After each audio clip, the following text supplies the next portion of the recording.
Jennifer Garner is back and finally kicking some ass again.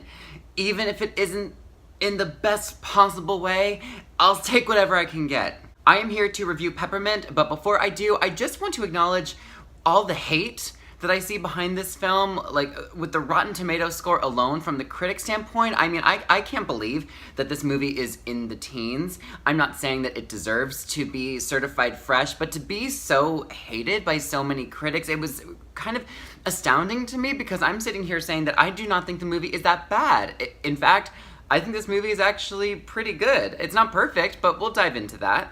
Peppermint is an action thriller movie starring Jennifer Garner. She plays a mother who witnesses the brutal murder of her husband and daughter. The criminals aren't convicted and they're free to leave because of the corrupt judges and system, and there's no justice for the murder of her family. The movie jumps ahead 5 years. Jennifer Garner had gone into hiding and she comes back fully trained and out for revenge against these killers of her family, and that's the premise of the movie. Despite the flaws in this movie, which we'll get into in a moment, Jennifer Garner is undoubtedly the best, most consistently positive thing about this movie. I have loved her for years, and I feel like Hollywood has not acknowledged the kick-ass star that Jennifer Garner really is when going back to her Alias days. I am a huge fan of Alias. I grew up with that. I've watched it a number of times, and I feel like she, as an actress, is very underutilized as to how well and effective she is. Even though this movie is not a perfect movie,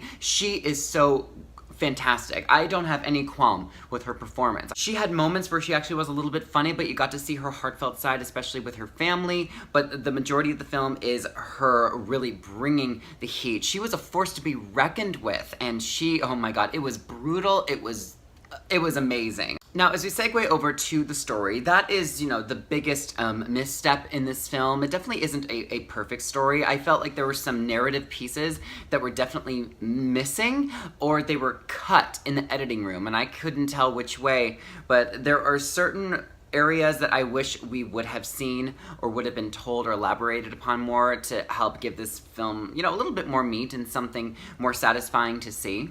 Her character is out on a revenge trip, and she wants to, you know, kill and take revenge out on everybody involved in the murder of her family. And there are certain deaths that happen that you don't get to see. They're only talked about. They're only mentioned. And I do understand some qualms with, you know, wanting to actually see the payback, and you want to see her stick it to the man and see these people suffer, but for a few of them, they're just a passing sentence and you don't actually see it actually happen. Yeah, I felt that there were sometimes we were a little bit gypped and that we were seeing deaths of people that weren't as significant. They also don't expand upon her training really hardly at all. The 5 years that she's gone and goes into hiding and gets this intense training to be this insane killer that she is.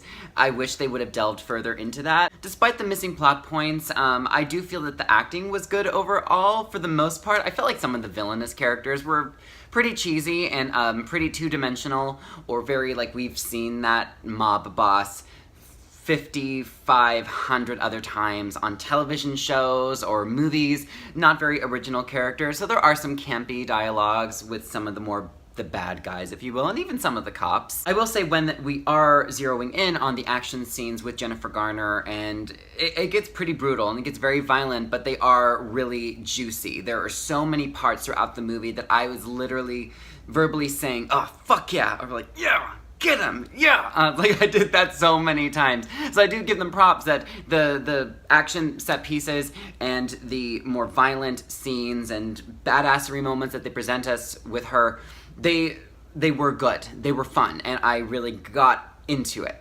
My advice is that you go in with lower expectations, don't expect the most amazing storyline, and, you know, keep in mind that you're not gonna see some of the payoff scenes that you would have liked to have seen actually in the movie. But if you like Jennifer Garner and you want to see her kick some ass and do it in a fantastically brutal way, then I think you're gonna have a good time, because I certainly had a good time with this film.